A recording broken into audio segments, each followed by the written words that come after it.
Gastro-oesophageal cancer is cancer of the stomach and the esophagus, or otherwise known as the gullet.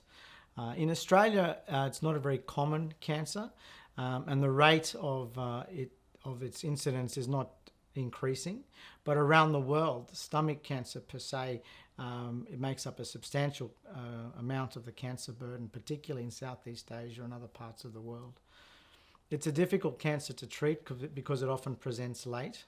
And the treatment options can be limited if it does present late. But there's a lot of new research going on for new therapies in this disease.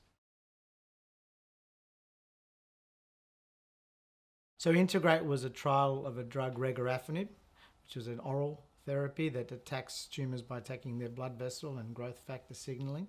It works by suppressing growth rather than shrinking the tumours, so it can extend survival. And it was a placebo-controlled trial.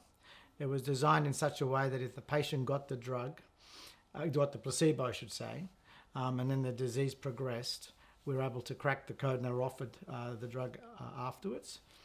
And the study was positive. It met its endpoint of delaying the growth of the tumours.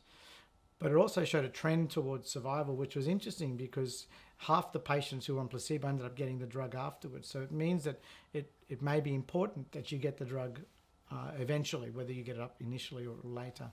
That suggests to us that it may actually have a powerful effect. So the Integrate trial really arose several years ago now.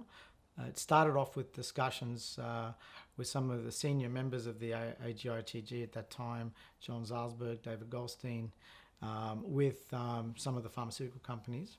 Obviously, relevant to Integrate, it was with Bayer, who make regorafenib. And we were interested in doing a study in gastric cancer because it was an unmet need and there was opportunity to do it. I personally had been involved with the AGITG to try to get a study off the ground of a compound that attacked blood vessels. It was called anti-angiogenic therapy, so I had interest and experience and knowledge in that area.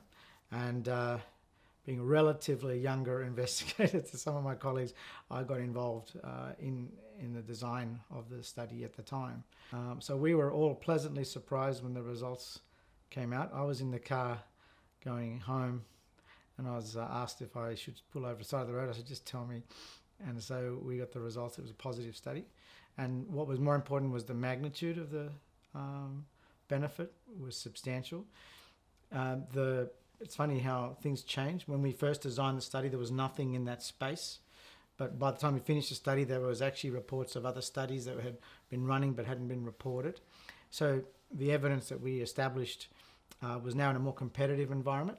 So we were deciding, do we take the drug earlier or do we leave it where it was, which is for patients who failed other therapies? And very much is a true academic study again. We got consensus from a number of experts. We came up with the design of Integrate 2 as it is to validate what we've observed in Integrate 1. So it was on that basis that we've went along to do Integrate 2.